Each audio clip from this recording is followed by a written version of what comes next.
Baik, bismillahirrahmanirrahim. Assalamualaikum warahmatullahi wabarakatuh. Bagaimana kabar hari ini? Iya, kembali bertemu dalam mata pelajaran bahasa Indonesia. Dan hari ini kita akan membahas mengenai surat lamaran pekerjaan.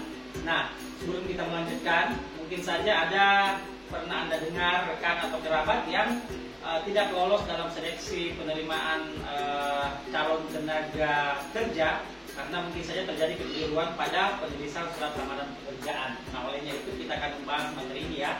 Nah, ada dua tujuan pembelajaran yang bisa Anda perhatikan. Yang pertama, kita akan belajar untuk memahami sistematika dan isi surat lamaran pekerjaan. Dan yang kedua adalah mendata sistematika dan unsur-unsur surat lamaran pekerjaan. Ya, baik, kita lanjutkan. Nah, materi kita adalah sistematika surat lamaran pekerjaan. Ya, silakan diperhatikan. Pada sisi kanan akan saya tampilkan contoh. Nah, contoh ini sekaligus memudahkan kita untuk menganalisis ya. Nah, baik, langsung saja kita bahas. Sistematika yang pertama adalah tempat dan tanggal surat. Ya, silakan diperhatikan penulisan tempat dan tanggal. Tempat diawali dengan huruf kapital dan sebelum tanggal diikuti dengan tanda koma. Dan pada bagian lain tidak ada tanda baca apapun. Ya, kemudian sistematika yang kedua adalah lampiran dan hal. Perhatikan, ya, lampiran dan hal, keduanya diawali dengan huruf kapital dan tidak ada yang disingkat, kemudian diikuti dengan tanda titik dua. Misalnya lampirannya 2 lembar, maka 2 itu ditulis dengan huruf, bukan dengan angka. Dan halnya jelas saja, yaitu lamaran pekerjaan. Ya, kita lanjut.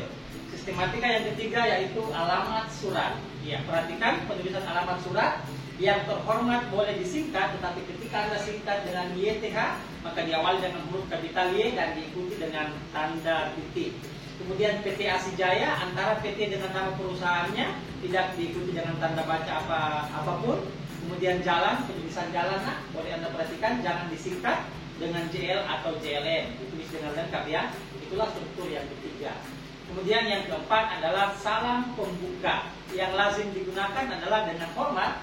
Dengan hormat hanya diawali dengan huruf D kapital dan diikuti dengan tanda koma. Mengapa koma? Karena dengan hormat itu adalah integrasi untuk teks berikutnya. Iya. Kemudian sistematika selanjutnya adalah alinea pembuka. Nah, pada alinea pembuka ini Ananta diharapkan untuk menuliskan dari mana sumber informasi itu Anda dapatkan. Kemudian jelas, misalnya Tribun Timur pada contoh itu. Kemudian edisi tanggalnya jelas. Dan juga disertai dengan nama perusahaan dan jenis lamaran atau lowongan yang terbuka. Iya. Kemudian selanjutnya adalah identitas diri. Pada bagian identitas diri mohon diperhatikan nama, tempat dan tanggal lahir misalnya, kemudian alamat dan selanjutnya itu semuanya diawali dengan huruf kecil. Mengapa? Karena bagian itu adalah integrasi dari teks sebelumnya dan teks selanjutnya. Hanya dipisahkan untuk memperjelas saja ya. Dan diikuti dengan tanda titik dua. Kemudian ketika sudah tanda titik dua, maka nama itu dilengkapi dengan gelar ketika ada, dan penulisan gelar juga harus sesuai dengan EYD. Iya. Dan sistematika yang selanjutnya adalah pada bagian isi. Nah, pada bagian isi ini kalian sebagai pelamar sudah mengajukan diri untuk diterima pada lamaran yang terbuka dan disertai dengan lampiran.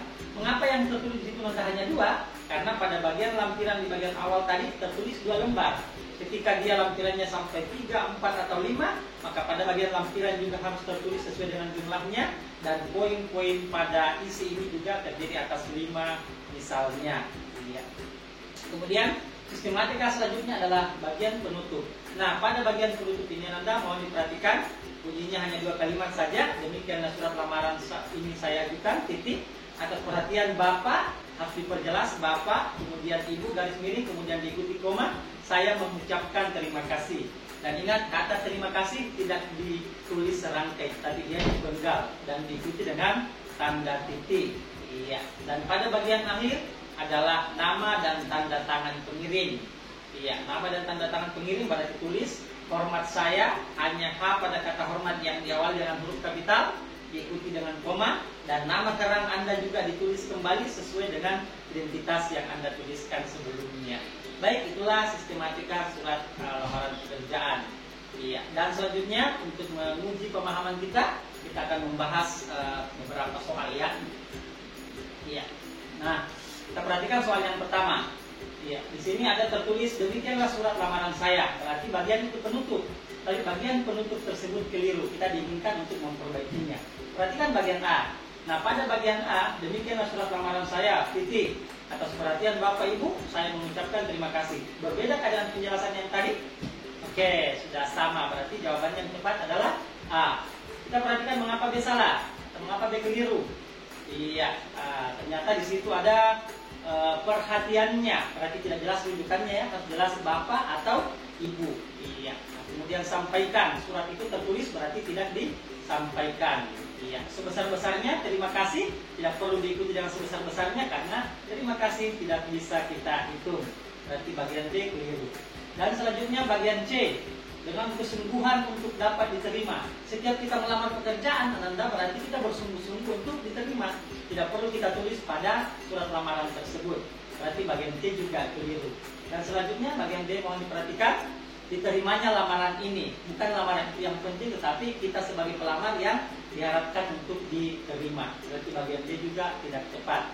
Dan yang terakhir bagian B, untuk mendapat perhatian dari Bapak Ibu, itu sama sekali tidak disarankan dalam penutup surat lamaran pekerjaan. Berarti bagian ini juga tidak tepat.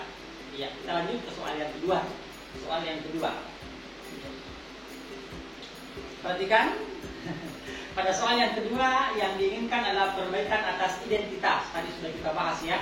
Ya, misalnya bagian A, nama tempat bolehkah diawali dengan huruf kapital? Iya. Oh, ternyata tidak. Berarti bagian A tidak? Iya, tidak tepat. Bagaimana dengan bagian B? Silakan perhatikan. Identitas diawali dengan huruf kecil, kemudian nama lengkap, kemudian gelar juga ditulis dengan benar. Berarti jawaban yang tepat adalah bagian D. Lalu bagian C apa kira-kira kekeliruannya? Sama, pada bagian identitas bahkan nama semuanya ditulis dengan huruf kapital. Itu yang tidak tepat ya. Berarti bagian C juga salah. Dan bagian D, silakan diperhatikan. Nama sudah benar.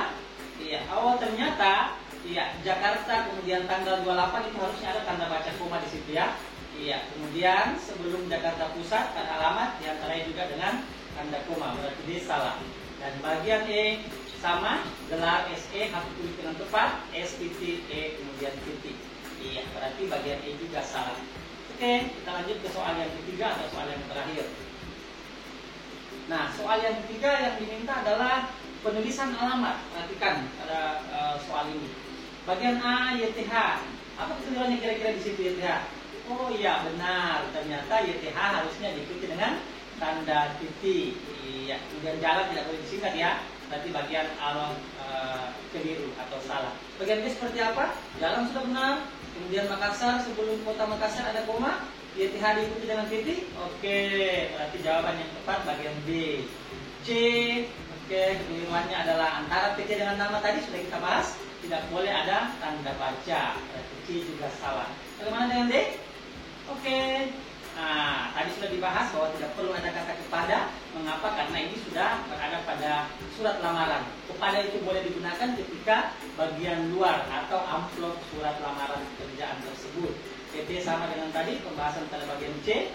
Ya, dan jalan tidak boleh disingkat. Nah, berarti bagian D juga salah. Dan yang terakhir sama, PT dia ikuti dengan tanda titik. Padahal aturannya tidak boleh ada tanda baca pada bagian tersebut.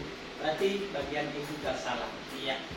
Baik Anda, mudah-mudahan pembahasan soal dan pembahasan materi tadi bisa membantu Anda untuk memahami surat lamaran pekerjaan sehingga ketika Anda melamar nanti itu bisa diterima di perusahaan yang Anda tuju.